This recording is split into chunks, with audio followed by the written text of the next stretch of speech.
Hello, this is Wayne Kurtz. Hope you're having a wonderful day today. I wanted to give you a thought for the athletes out there that are triathletes and specifically focus on the longer races, maybe the half Ironman or the Ironman distance. And I'm going to go completely against the norm and against the curve, but actually try to do a test on this with a couple individuals to see what the effect would be by reducing the overall amount of swimming that you do on a weekly basis. I went back and did a little bit of research, and for those of you who've watched me enough, know that I continue to harp on in my writings, in the books, especially in Beyond the Iron, I talk about the importance of learning how to run on fatigued legs. And not that I want to discount the benefits of swimming, but I did some research and looked back at a couple different Ironman events last year in 2011 just to get an idea of what the average times were for each split. And for those of you who have not checked it out, there are some various websites that have some of the information, so it was easy to kind of get the information that was available online. But the average swim time in an Ironman distance race for the three that I looked at ranged between 1 hour and 18 minutes to 1 hour and 21 minutes. So that's overall for the entire group. Average bike times were 6:02. Now, of course, it's going to depend upon the course.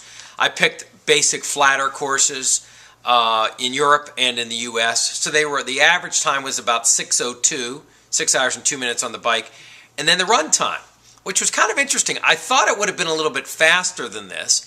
But the average run time, and this is taking a population of about, I think it was 8,000 athletes roughly, was 4:57 during the marathon, so 4 hours and 57 minutes.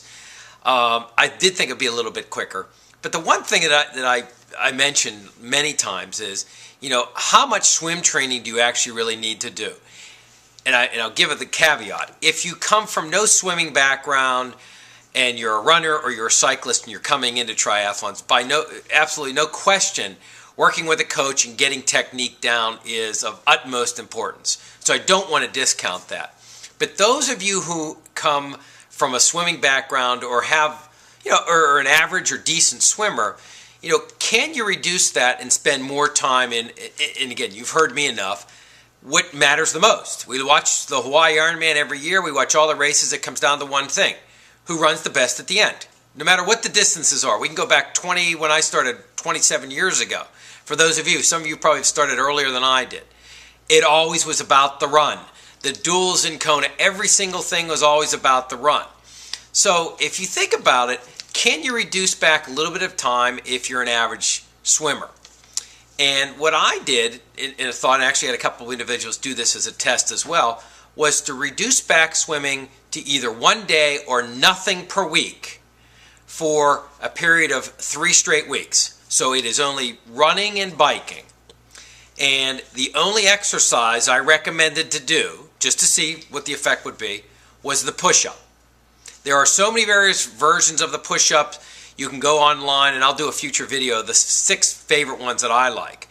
But just building strength and rotational strength and flexibility in the shoulder, so when you get out of the swim, you're not exhausted, you can get on the bike and get moving, was the most important thing. And the push-up's perfect for it. It's lower abs, it's back, it's basic, it's simple, and it's shoulder strength. And the example for the 3 people including myself, that would be 4, all of us, when we did it over the last 3 weeks, our swim times did not change at all.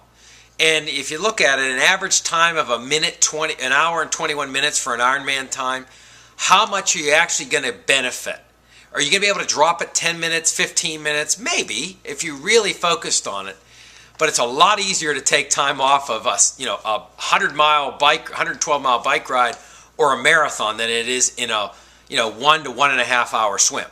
So it's just something to consider. I'm not saying it's for everyone, but you can maintain easily your swimming strength by doing some core and also body weight exercises that you're not crushing yourself with a lot of weights, but you can use weights as well.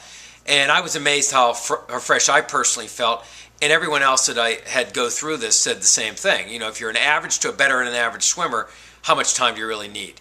And maybe the optimal might be 1 to maybe 2 days a week at the most, and spend all the other time on your biking and swimming and making, or biking and running, and making sure that you focus on those, especially for that negative split in the marathon, which is very difficult to do in the Ironman, as you know, even in a regular marathon.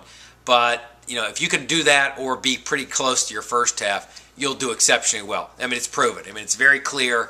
We've seen it for years with, from the pros to the age groupers who qualify for Hawaii, as an example. It's down to the run. So enough to harp on that. Hopefully it's something you might want to consider, and I will do another post on some push-ups to consider for those of you who are a little bit better swimmers. Enjoy the rest of the day.